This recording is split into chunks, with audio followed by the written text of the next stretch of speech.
अच्छा, जब रिसर्च की बात आती है तो ये टॉपिक्स थोड़े ऐसे कि रिसर्च बहुत ज़्यादा मैटर करती है इस चीज़ में कि आप जो बोल रहे हो वो लेजिट है या नहीं, तो वो आप कैसे करते हो? वो सबसे ज़्यादा टफ पार्ट है, टू बी वेरी ऑनेस्ट। हमारी पूरी वीडियो बनाने का, वीडियो शूट करके एडिट करने में हमें जितना टाइम नहीं लगता उससे डबल टाइम सिर्फ ये सोचने में लगता है कि इससे बनाना क्या है। एंड ये एक और आई गेस जितने भी कंटेंट एस्पायरिंग कंटेंट क्रिएटर्स ये वीडियो देखेंगे उनके लिए भी एक हेल्प टॉपिक हो सकता है कि इतना कंटेंट है अराउंड। आज भी अगर आज आप लोग वीडियो बनाने का सोचें, क्या बनाऊँ मैं? इंडिया का विमेंस टीम का वर्ल्ड कप भी चल रहा है, तो कुछ पॉलिटिकल भी चल रहा है, what topic should I cover? तो उसके अंदर सबसे मेन इंपॉर्टेंट पार्ट यही आता है कि यार जो मैं बना रहा हूँ उसकी रिलेटेबिलिटी ऑडियंस से कितनी है एंड वो शॉक वैल्यू कितना दे रहा है। That's the most important thing. And उसकी रिसर्च में टाइम ऑब्वियसली डबल से ज़्यादा जाता है हर एक पार्ट, क्योंकि कोई भी पार्ट आपने गलत बता दिया तो फिर आप जानते हैं कि कुछ एक लोग आ ही जाएंगे गलत बताने के लिए आपको कभी ना कभी।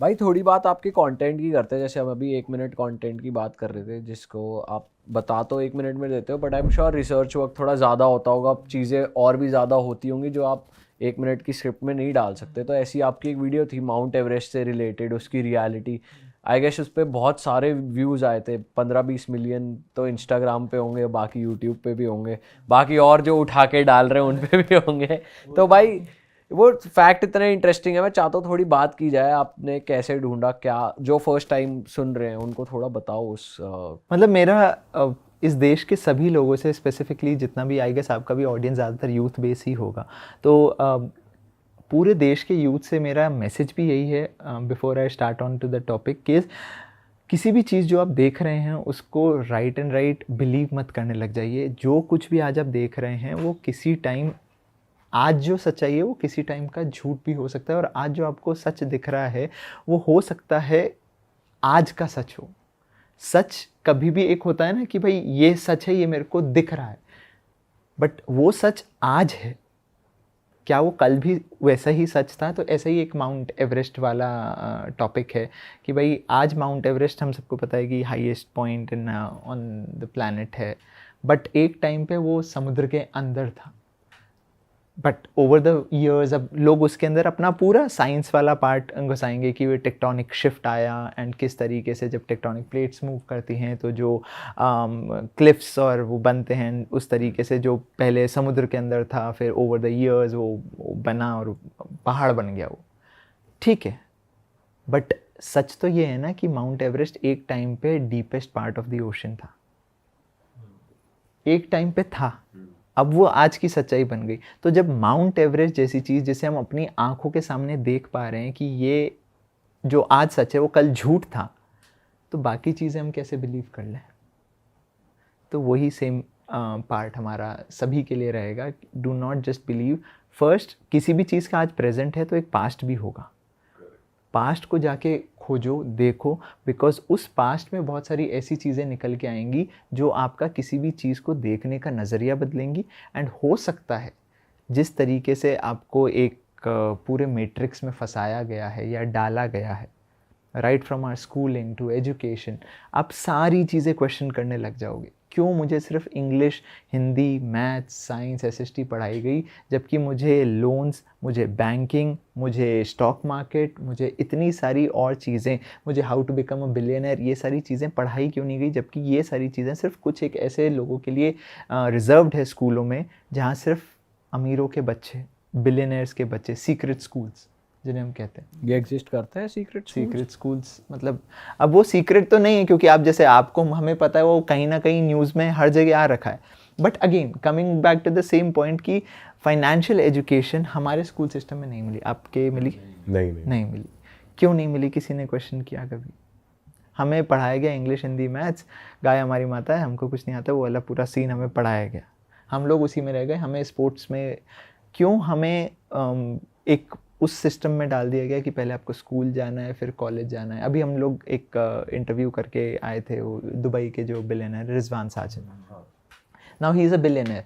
तो जब हमारी उनसे बात हुई तो मैंने उनसे एक ही सवाल पूछा, मैंने कहा how do you make your children's mindset कि भाई वो जल्दी से जल्दी ज़्यादा बड़े बन जाए।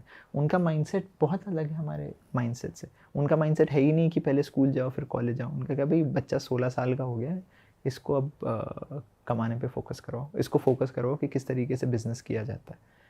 पैसा उसके, हमारे को तो we are money fearing people. This is what I can feel कि बचपन से जब हमें पैसा या पैसे से रिलेटेड जब भी कुछ ऐसी बातें होती है, नहीं नहीं नहीं अंकल, नहीं नहीं नहीं, अरे अंकल, हम ऐसे ही होते हैं। फिर देन धीरे धीरे जब हम बड़े होते जाते हैं, जब हमारे लाइफ में स्ट्रगल्स आते जाती है, तब हमें लगने लगता है कि यार हाँ पैसा इंपॉर्टेंट है। बट वॉट इफ़ पैसा is a part of your life from childhood. आज बच्चा कार और डॉल से ना खेल के कैश से खेले बचपन में, तो उसका माइंडसेट कितना अलग हो जाएगा पैसे को लेके। सही बात है। बट आपको लगता है आप फेवर में हो कि बचपन से मतलब फाइनेंशियल नॉलेज आफ्टर एज, या फिर बचपन से, जैसे आप कह रहे हो कि इतना छोटा बच्चा डॉल और वो वाली एज से पैसे के बारे में नहीं, फाइनेंशियल नॉलेज इज, मैं वही कह रहा हूँ ना, if we fear money will not be able to think big about money. ज़्यादातर लोगों का आज भी माइंडसेट यही है कि यार ज़्यादा पैसे वाले लोग ना कहीं थोड़े से गंदे होते हैं या नेगेटिव साइड होती है। आज भी अगर हम किसी बिलियनियर को लें तो उसके डार्केस्ट सीक्रेट्स हम निकाल के बैठ जाएंगे। But money is something, until unless we start loving money from childhood, how will we be able to stay with it. हम उसको चाहेंगे कैसे? अभी हम सिर्फ सर्वाइवल मोड के लिए कमा रहे हैं। Wherein a billionaire's mindset जो उनका है, they are earning because they love it. It's a part of their बचपन से रूटीन। तो ये सीक्रेट स्कूल्स जो आप कह रहे हैं जिनमें पढ़ाया जाती है, फाइनेंशियल नॉलेज दी जाती है यंग एज में, तो वहाँ पर वो बिलियनियर्स माइंडसेट डेवलप करने के लिए होता है, और there is some other reason also? नहीं, ऑब्वियसली मतलब the entire mindset behind these schools is to teach people. वहाँ पे उनको फंडिंग भी मतलब ऐसे मिलती है कि भाई जब आपकी स्कूलिंग पूरी हो जाएगी तो आपको फंड दिए जाएंगे, $5 मिलियन, $10 मिलियन का फंड दिया, now you start your startup, you start your company. उनको कभी बताया नहीं जाता कि जाके तुम किसी के यहाँ पे नौकरी करो या ये समझो। तो हाँ, और ये ऑब्वियसली कौन बताएगा, इनकी फ़ीसें इतनी हाई होती है कि आम जना जा नहीं पाएगा, एंट्री बहुत रिस्ट्रिक्टेड है, VIP एक्सेस रहेगा। एंड देन उसके बाद जब आपको एंट्री मिलेगी तो आप ऑब्वियसली उसी group of elite group of people के बच्चे के साथ होगे जो ऑलरेडी खुद बिलियनर्स हैं। तो अब बिलियनर, राजा का बेटा राजा, इसलिए तो वो बोलते हैं। करेक्ट। यहाँ पे तो नॉर्मली तो लूप में ही फंसा हुआ है बच्चा कि स्कूल जा रहा है, फिर ये होता है कि भाई अच्छा कॉलेज मिल जाए, कॉलेज के बाद जॉब मिल जाए, ये सेट है बच्चों का। और फिर उसके बाद कुछ एक बच्चों का आज जो मतलब धीरे धीरे माइंडसेट है कि हम अपना स्टार्टअप कर लेंगे, अपना बिजनेस कर लेंगे। बट अगेन हम लोग मतलब 99% लोग स्पेसिफिकली इन इंडिया के, वो बेचारे वो अपनी फाइनेंशियल स्ट्रगल से ही ऊपर नहीं उठ पा रहे। ये वाला माइंडसेट तो मतलब रिलेटेबल ही नहीं है ना उनके लिए। उनके लिए तो कहाँ $5 मिलियन, $10 मिलियन की फंडिंग पे तो रिटायर होने की बात कर लेते हैं। आज अगर मैं आपको कह दूँ $10 मिलियन की फंडिंग अराउंड होगा 80 करोड़ रुपए का, 80 करोड़ रुपए आपके पास आ जाए, आप तो रिटायर होने का नहीं सोचोगे। यही सोचेगा यही सोचेगा, प्रॉपर्टी ले लेते हैं, किराया अपनी मौज लो। हाँ, क्या टेंशन है। फिर उसके बाद मैं काम थोड़ा, वैसे है भी तगड़ी चीज ये। भाई माइंडसेट ही इतना डिफरेंट है। जहां आप रिटायर होने का सोचते हो वहां से उनका गेम शुरू होता है। तो कैसे, और वो कैसे हो पाया? क्यों? क्योंकि हम में से ज़्यादातर लोगों ने हमेशा इतना अभाव देखा है पैसे का। इतना पैसा कभी हमें दिखा ही नहीं। हमें क्या दिखा है बचपन से, मैं वही कह रहा हूँ। इसलिए बचपन से अमीर के बच्चों को हमने बचपन से खूब सारी गाड़ियों से खेला है कि गाड़ी, और इसलिए आज लड़कों को ज़्यादातर गाड़ियाँ बहुत पसंद आती है। अगर वही बचपन से वो नोट के, भले ही नकली नोट हैं, बट अगर वो नोटों के अराउंड घिरावा है, इमेजिन उस बच्चे का माइंडसेट कि हाँ यार दिस इज़ माई लाइफ। भाई बट हमारा ये मिडिल क्लास फैमिली माइंडसेट ये भी होता है ना कि बच्चों को पैसे से दूर रखो ताकि उनके अंदर लालच ना बढ़े, पैसों के लिए पीछे ना पड़े, इसलिए पेरेंट्स उनको वो चीज़ देते ही नहीं है। बट एट द एंड हम सब पढ़ते तो पैसे के पीछे हैं। हाँ, मतलब वो फिर एक सर्टेन एज के बाद आती है नहीं, पर ऐसे तो माइंडसेट ऐसा हो जाएगा ना बच्चे का, ऐसे बच्चे को भाई दे दिया कि भाई तू खेल पैसे से या कर जो करना है, तो फिर ऐसा नहीं हो जाएगा उसके लिए पैसा ही सब कुछ हो जाएगा। फिर मतलब वो ना घर वाले ना कुछ, मतलब वो भी तो एक माइंडसेट क्रिएट हो जाएगा। नहीं, घर वाले ऑब्वियसली वो जो वैल्यू सिस्टम है वो एक पेरेंट्स की प्रॉपर जिम्मेवारी होनी चाहिए। The main differentiating point is love for money versus fear for money. Middle class people are money fearing people. उनको पैसा तब ज़्यादा समझ में आता है या तब चाहिए होता है जब उनकी या तो ज़रूरतें कुछ पूरी नहीं हो रही होती, या मैं मेहनत क्यों करूं, अरे मेरे फादर बीमार हैं, अगर मैं नहीं गया तो मेरी ज़िंदगी में मैं उनका घर का लोन कैसे चुकाऊंगा। ये माइंडसेट पीछे मोटिवेशन क्या होता है, इट इज़ सम अर्जेंसी और सम नीड, जबकि for the rich class it's a part of their life. मेरे लिए इतना पैसा 80 मिलियन मतलब जो भी बड़ा अमाउंट है, this is very normal for me. And हमारे लिए वो है कि मैं 2 करोड़ रुपए एक दिन अपने पिताजी को वो गाड़ी देना चाहता हूँ, बड़ी सी BMW और Lamborghini, this is my dream. और इसलिए फिर मैं कमाता हूँ, मेहनत करता हूँ, अपनी सेहत पे ऐस तैस और सब कुछ करता हूँ ताकि एक दिन 2-4 करोड़ रुपए कमा के वो दे सकूँ। मेरी हेल्थ की ऐस तैस हो जाती है, उनके लिए वो पार्ट ही नहीं है।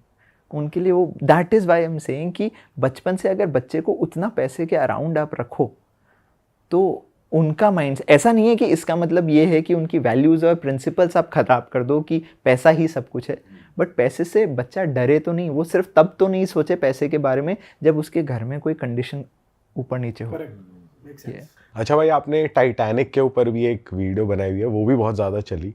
क्या था उस वीडियो में, थोड़ा एक बार आप दोबारा बताओ, क्योंकि कुछ इंटरेस्टिंग आपने बहुत फैक्ट्स बताए थे उसमें। अच्छा, आप लोग को टाइटैनिक तो पिक्चर तो खैर सबने देखी होगी कि टाइटैनिक डूबा। अब आपको क्या लगता है, क्या वो एक नॉर्मल एक्सीडेंट था या फिर उसके पीछे कुछ हो सकता है? भाई मुझे तो नॉर्मल एक्सीडेंट लगा। ठीक है, हो सकता है कि नहीं नॉर्मल सबसे एक्सीडेंट बड़ा तो था कि जहाज मतलब वो बना। आइसबर्ग आया, बिकॉज ऑब्वियसली वो न्यूज़ में हर तरफ था, तो हुआ तो एक्सीडेंट ही था। अब उसको थोड़ा सा रिवर्स लेके चलते हैं, उस एक्सीडेंट से पहले के 5-6 साल क्या हुआ, that is where the question starts. 5-6 साल पहले की बात कर। हाँ, कि भाई पीछे लेके चलते हैं कि ये एक्सीडेंट हुआ, एक हो गया कि भाई एक गाड़ी आई, गाड़ी आके दूसरी गाड़ी से भिड़ गई, एक्सीडेंट हो गया, क्यों हुआ कुछ पता नहीं, हो गया एक्सीडेंट। बट जब टाइटैनिक की बात करते हैं तो 1907 में यूएस में एक फाइनेंशियल क्राइसिस आया था, तो उसके बाद फाइनेंशियल क्राइसिस आने के बाद it was more of the thing कि जहाँ पे आप एक फेडरल रिजर्व बनाया जाए, तो जिसके अंदर JP मॉर्गन और रॉथस्चाइल्ड जो थे, उनका ये माइंडसेट था कि ये फेडरल रिजर्व बनना चाहिए। अरे वाह, आपने ये वीडियो यहाँ तक देख ली भाई, तुमने हमारी मेहनत सफल कर दिया, तुम ही लोग हो असली रियल हिट। और अगर आपको बहुत मज़ा आ रहा है ऐसी क्लिप्स में, ऐसी वीडियोस में, तो फटाफट जाइए प्लेलिस्ट पे बिंज वॉच कीजिए और सारी वीडियोस देख डालो और मौज काटो। दैट इज इट, हम मिलेंगे नए पॉडकास्ट में, नए क्लिप में। Till then bye bye, see you, take care, do subscribe.